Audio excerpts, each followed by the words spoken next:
যৌতুক দেব না, যৌতুক নেব না। বলেন, যৌতুক দেব না, যৌতুক নেব না। অনেক চাচারা আছেন তো, এরা কইব আমরা তো বিয়া শাদী করিলি যে কবে হই, আমরা ইতা কই কিতা করতাম। আবার কিছু ছোট ছোট ফোয়াইন আছে যারা বিয়া কি তখনও বুঝুই না, এরা কইব আমরা লাগি তা কইতাম, টাকা দিও ভাই। ওই যারা টাইম হয়ে গেছি, তুমি কইলাও যৌতুক দিব না, যৌতুক নিব না, ঠিক কি না? আর একটা স্লোগান হইল যৌতুকের বিয়া কেউ যাইমু না। সমাজে অনেক মেয়ের বিয়ে হয় না কেন লাগি, এর এটা একটা মহা কারণ, এটাও একটা বহুত বড় একটা বাধা, যৌতুক। যৌতুকের কারণে অনেক গরিব বাপ মা মেয়েকে বিয়ে দিতে পারে না। আওয়াজ দিয়ে এখন ঠিক কিনা? যৌতুক, এই যৌতুক সমাজের জন্য ক্যান্সার। এই সুস্থ একটা সমাজের জন্য, একটা আদর্শ সমাজের জন্য ভাইরাস। যৌতুকের কারণে অনেক গরিব বাপ মা উপযুক্ত মেয়েকে বিয়ে দিতে পারে না। তার বিয়ের বয়সে হুন্ডা দেওয়া লাগবো, মোটরসাইকেল দেওয়া লাগবো, ফুলারে বিদেশ পাঠানি লাগবো। বুঝা যায় বেটায় মেয়ে জন্ম দিয়া ঠেকাত পড়ছে। এই যৌতুক প্রথাটা ছিল হিন্দুদের প্রথা, এটা মুসলমানের কোন প্রথা নয়। নবীর যুগে, নবীর সাহাবায়ে কেরামের যুগে যৌতুক কিতা নবীর সাহাবীরা চিনতই না। বিয়া করাইলে আর বিয়া দিলে শুধু বউরে দেওয়া লাগতো মোহর, এটা শরীয়তে ফরজ করেছে।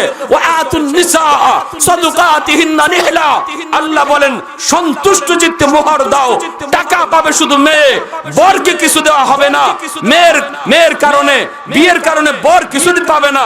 হ্যাঁ, মেয়ের বাবা যদি সন্তুষ্ট চিত্তে কোনো দাবি ছাড়া খুশি মনে কিছু সাথে দিয়া দেয়, এটা শরীয়তে যায়, এটা বৈধ। আল্লাহর নবীও তার মেয়ে ফাতেমাকে বিয়ে দেওয়ার সময় খুশি মনে কিছু জিনিস দিছিলেন, এটা উপহার, এটা যৌতুক নয়। কিন্তু দেওয়া লাগবে, এটা দেওয়া লাগবে, এটা নিজে না কইয়া আঙ্গুল গুড়াইয়া কয়। আসেনি না নাই? হ্যাঁ, জামাইয়ের বাপে কয় না, আর একজন রে দেখোয়ায়। জামাইয়ে কয় না, আর একজন রে দেখোয়ায়। যৌতুক খাওয়া হালাল না হারাম? আওয়াজ আসতে কেন? রুগী আছে নাকি? আরো জোরে কোন, যৌতুক হালাল না হারাম? কি জাত হারাম? শুয়োর খাওয়া যে জাত হারাম, যৌতুক খাওয়াও ইরম হারাম। নাফাক খাওয়া যেমন হারাম, যৌতুক খাওয়া ইরম হারাম। কোন ছেলের বাবা যদি শুয়োরের গোশত খাইতে পারে, হে যেন যৌতুক খাইলায়। কোন জামায়ে যদি মরা গরু আর মরা কুত্তা খাইতে পারে, এ যেন যৌতুক খায়। আর যদি কয় আমি এটা পারতাম না এই মরা কুত্তা খাওয়া, তাইলে তুমি যৌতুকও পারতাই না, ঠিক কিনা? জোরে খাও, যৌতুকও তুমি পারতাই না। মনে রাখবেন, কঠিন বিষয়, কঠিন বিষয়। হ্যাঁ, আজকে সমাজের এই এতগুলা অন্যায়, অপরাধ, জিনা, বেবিচার সমাজে বাইরে যাওয়ার একমাত্র প্রধান কারণ হলো সমাজে অনেক উপযুক্ত ছেলে মেয়ে আজকে বিয়া শাদী নেই। ছেলেও বিয়া করে না, মেয়ে বিয়া দিতে পারতেছে না। হ্যাঁ, হুন্ডা লাগবো, এটা লাগবো, হিটা লাগবো, ফ্রিজ লাগবো, টেলিভিশন লাগবো, এত ইঞ্চি, 26 ইঞ্চি, 32 ইঞ্চি। এর জন্য সামাজিক আন্দোলন করতে হবে। সামাজিক আন্দোলন, সামাজিক আন্দোলনটা কি? সামাজিক আন্দোলন যৌতুক দেব না, যৌতুক নেব না। বলেন, যৌতুক দেব না, যৌতুক নেব না। মাতে না বাহু বলে অনেক চাচারা আছেন তো, এরা কইব আমরা তো বিয়া শাদী করিলি যে কবে হই, আমরা ইতা কই কিতা করতাম। আবার কিছু ছোট ছোট ফোয়াইন আছে যারা বিয়া কি তখনও বুঝুই না, এরা কইব আমরা লাগি তা কইতাম, টাকা দিও ভাই। ওই যারা টাইম হয়ে গেছি, তুমি কইলাও যৌতুক দিব না, যৌতুক নিব না, ঠিক কি না? আর একটা স্লোগান হইল যৌতুকের বিয়া কেউ যাইমু না। এটা হইল একবারে খেসাটা, এটা হইল খেসাটা। যৌতুকের বিয়া কেউ যাইতাম না। কোন জোরে কোন, যৌতুকের বিয়া কেউ যাইতাম না। এটা আইন করতে পারবানি? পারবানি? জোয়ানরা করব, মুরব্বীরা খালি সহযোগিতা করবা। ইরম যদি হয় তে তুমি হুন্ডা না মোটরসাইকেল লইয়া বিয়া করাও ফুলারে, সমাজের মানুষের দাওয়াত দিবাই না, একজনও যাইতো না। এইবার তোমার খাওন গান্দা হোক আর কুত্তারে খাওয়াও, ঠিক কিনা? ইজাতের আইন যদি সমাজে চলে তে দেখবা একবারে হাতের আঙ্গুলের মতো সিধা হয়ে গেছি, একজনের দেখা দেখে আরো 5 জন সিধা হয়ে যাব। কইবরে বাপরে বাপ, যে আইন হইছে এখন তো দেখা যায় আমার অবস্থা টাইপ, সকল খাওয়ান নাইলে মাসে 1 মাস ধরে ফ্রিজে ঢুকাই আমার 1 লাখ খাওয়ান লাগতো, আর নাইলে কুত্তারে খাওয়ানি লাগতো। বিয়ে করতো না, এরা কয় বিয়ে গুলো করতো না। পারবো না আমরা ইনশাল্লাহ এটা করতাম। যুবকরা পারবো কিনা, যুবকরা পারবা কিনা ইনশাল্লাহ? যেই সমাজের যুবকরা ভালো পথে থাকে এই সমাজ ভালো হয়ে যায়। যেই সমাজের যুবক যে আইন করে এই আইন বলবৎ থাকে, ঠিক কিনা? মুরব্বীরা যদি খালি সাপোর্ট দেয়া যায়। আপনাদের কাছে অনুরোধ, এই হারাম মাল ঘরে ঢুকায়েন না। যৌতুকের মাল হারাম হারাম হারাম, এই হারাম মাল ঘরে ঢুকায়েন না। জিন্দিগিতে ঘরে শান্তি আইতো না, স্বামী স্ত্রীর মধ্যে সুখ আইতো না, ফুলাফান কোনোদিন মানুষ হইতো না, ফুলাফান কোনোদিন মানুষ হইতো না। যৌতুকের বিয়া ফুলাফান কোনোদিন মানুষ হইতো না। আল্লাহ নবী বলে আযমুন নিকাহি বারাকাতান আইসারুহা মাউদাতান। আল্লাহ নবী কয় সবচেয়ে বরকতময় বিয়া ওই বিয়া জিয়া বিয়ার মধ্যে খরচ কম হয়। 5 লাখ 10 লাখ টাকা মোহর, এটা কই পাইছো? দেওয়ার ক্ষমতা নাই এর 5,000 লেখাই লিছে 5 লাখ।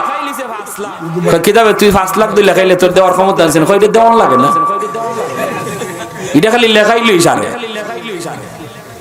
মরলে পরে আল্লাহ যে সময় ফার দিব তখন বুঝবা এটা দেওয়ান লাগে কি লাগে না। এটা এমন এক বিষয়, ওই স্ত্রী ওই আল্লাহর কাছে আদালতে মামলা দিব, আল্লাহ আদালতে মামলা দিব। বেশিরভাগ ফালাইয়া যদি মাফ নেও এটা মাফ হয় না। ওই যে যৌতুকটা নেয় মেয়ের বাপে তো দেয়, দেওয়ার পরেও খন্ত যদি একটু মুখে হাসিও থাকে, এটা কি তার অন্তর থেকে হাসি দিছে? বিয়ার দিন তো হাসি খুশি তাহন লাগে মেয়ের বাপ, কিন্তু এই হুন্ডাটা দিতে যে তার কি পরিমাণ কষ্ট লাগছে এটা তো শুধু বাপে জানে। এই যে নিচে তার কাছ থেকে আবার বিয়ার দিন হাসিও দেখা, কিন্তু আবার তুই হুন্ডা জানলে কয় আমার শ্বশুরে দিছন, কইতে তুই চাইয়া আনছ তোর হরে দেখছ কি কষ্ট হয়েছে, কেটা হয়েছে বেটা কষ্ট হয়েছে, বিয়ার দিন বেটা খালি আসে ওই আসে। ওই যে আমারে ডাকাইতে ধরছিল, কইতাম না আপনার নোয়াগড় থেকে আইবার মধ্যে আমারে ধরে লিছে ডাকাইতে। সারা দেশ ঘুরি কোন আনো ধরছে না, ধরে লিছে নোয়াগড় থেকে আইবার মধ্যে গতবারে আগের বার। এখন মোটর গাড়ি তো নেন যারা মোটরসাইকেল আইসি, আধা রাস্তা খালি আইসি, রাত বাজে 1:30 না 2টা শেষ বয়ান, দেখি 3 জন খারাইছে নত লম্বা লম্বা কি লইয়া খেতে রাইলো রান্দা লইয়া। দাঁড়াইয়া ওই মোটরসাইকেল থেকে নামাইয়া ড্রাইভারে একটা লাত্তি কিতা মারছে। এখন ড্রাইভারে লাত্তি মেয়ে করতেছে, আমার হুজুর আপনার আমরা কিচ্ছু করতাম না, সেই 3 জনের মুখোশ পড়া, কিচ্ছু করতাম না, ঠান্ডা মাথায় দেলাই না, মাথা গরম করে কোনো লাভ। আমরা জানি আপনি 3টে ওয়াজ করে আইসুনি, ওই দিন কিতা হয় আমার এই খবরও আছে, আমি বলে 3টা করে আইছি, আসলে এর আগে 3টা করছিলাম, হইতে দেলাইন। আমি কই নাও নাও কোনো সমস্যা নাই, নাও দেলাইছি। দেওয়ার পরে হে কয় বড়ডায় কয় হুজুর বদ্দা দিয়েন না।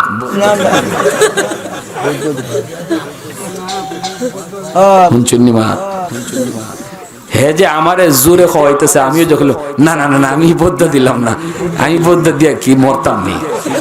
এই যে আমি কইলাম এটা কি আমার দিলের কথা? বৌদ্ধ কি মুখ দে দে, বৌদ্ধ এটা অন্তরের বিষয়, কলিজাত লাগিয়ে গেলে এটার নাম বৌদ্ধ, ঠিক না? হ্যাঁ ওই ডাকাইতে যেভাবে কয় 80 দে 80 দে, মাল তো দিছ তখন 80 দে 80 দে, তে বেটা হ্যাঁ একটা 80 দে, তে এটা ডাকাই তখন না না আমি তো মাল আনছি টুকু, কিন্তু তাই 80 দিছুন। ইটে যে যাত 80 যৌতুক যারা নিতেছে আর কয় হৌরে আমার 80 দিয়ে আমার মাইয়া তুলে দিছুন, এটাও হিজাত 80, ঠিক কিনা? এটাও হিজাত 80। সাবধান, কলজার খবরটা দেখো, কলজার মাঝে 80 আসেনি না নাই, এটা জানো ভাইরা আমার। এজন্য সামাজিক আন্দোলন চাই আমরা যৌতুকের বিরুদ্ধে। উলামায়ে কেরাম যে কথাগুলো কয় এর দ্বারা সমাজের ক্ষতি হয় না ভালো হয়? আরো যেরকম ক্ষতি হয় না ভালো হয়? তা আলেমদের দ্বারা সমাজে তো ভালো হইতেছে, ক্ষতি হইল কই? তাইলে এত এত এত জ্বালাকের লাগে এগুলো আলেম সমাজের উপরে। জেলেনে হারাইবাই, আপ করা ফরাইবাই, বুলেট প্রুফ জ্যাকেট লাগাইবাই, নায়ক নায়িকার নর্তকী গান গাইয়া নাইস দেখাইয়া যত যত যুবককে যে চরিত্র নষ্ট করলো, হে সারা পাইয়া যায়, ফুলের মালা গলায় ফুইরা, মাথায় সাদা ভাগরিও লাগায়, বাবারে বাবা, জেল থেকে বাইরিয়া মহিলায় আর একজন আলিম রে হাত করা ফরাইয়া আদালতে হাজির করলা, বোঝা যায় কত বড় খুনি আর কত বড় ডাকাতি যে তাই করছেন। এদেশে বড় বড় ডাকাতের কোনো লিস্ট নাই, ঠিক কি না? বড় বড় সন্ত্রাসীদের লিস্ট নাই।